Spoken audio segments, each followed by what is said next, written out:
What's going on, guys? Lon here from Android Authority, and when the LG G3 came out last year, it was instant contender for phone of the year, and for many reasons, but that was then, and this is the LG G3 now.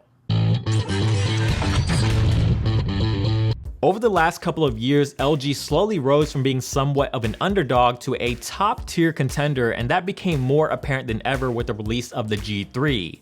Despite being made of plastic, the design was very appealing with some unique aspects like the rear-facing buttons, and it's still a great-looking phone even with the release of its successor, the G4, and other competing flagships like the S6 and M9.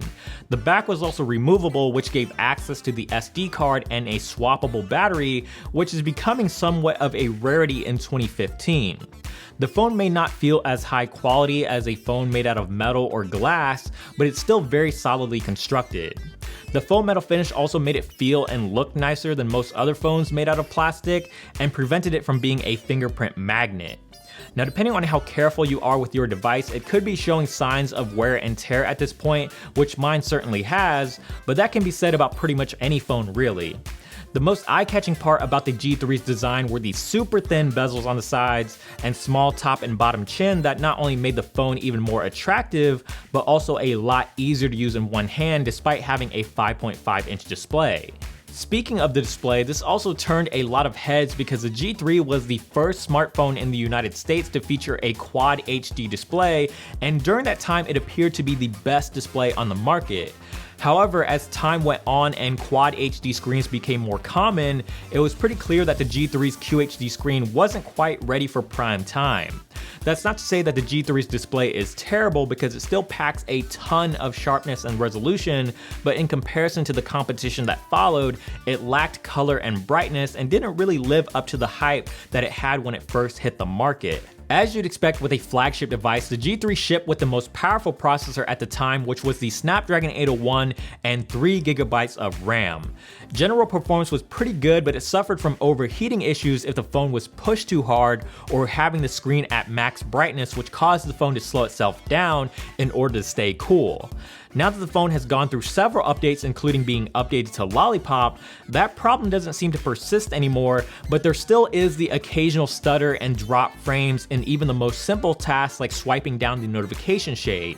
It doesn't really ruin the overall experience, and this most likely can be chalked up to a lack of software optimization because we all know the Snapdragon 801 is still a very capable processor. Another really big highlight of the G3 last year was the camera, and even though it didn't offer much in terms of manual controls, it was capable of taking some really great photos and was easily one of the best cameras on a smartphone last year, especially because of the brand new laser-guided autofocus, which made the camera experience very quick and snappy. Some of the more recent flagships out there have come out with some really impressive cameras, including the brand new G4, but despite that, the G3 can still hold its own and make a lot of people happy. Upon release, there was a lot of concerns about the battery life on the G3 despite packing a really large 3000 mAh battery, and being one of the first phones with a QHD screen meant that battery life was going to take a hit, and it certainly did.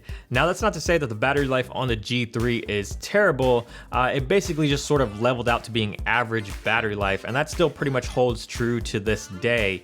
And for most casual users, this will be perfectly fine, but for those who are demanding some really crazy high screen on time numbers, the G3 may fall a little bit short. The software of the G3 hasn't changed all that much since its release, but it has recently been updated to Lollipop, which is great to see.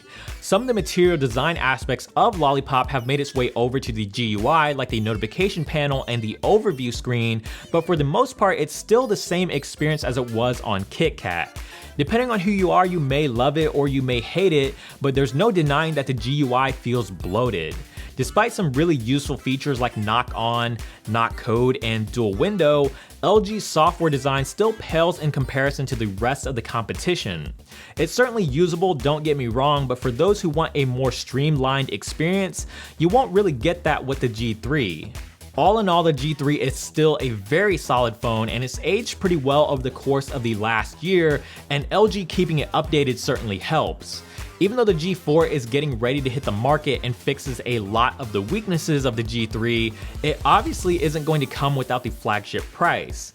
If you're looking for a phone with a great camera, a QHD display, SD card expansion, and a removable battery, and you're looking to save a little bit of money, the LG G3 isn't a bad way to go. As always guys, thank you so much for watching this video. If you did enjoy it, please give it a thumbs up down below. And also subscribe to the channel, which is also down below if you haven't already. And if you want to see more here from Android Authority, make sure to check out the links over here on the side. And also, don't forget to check out the website as well for more in-depth coverage, AndroidAuthority.com, because we are your source for all things Android.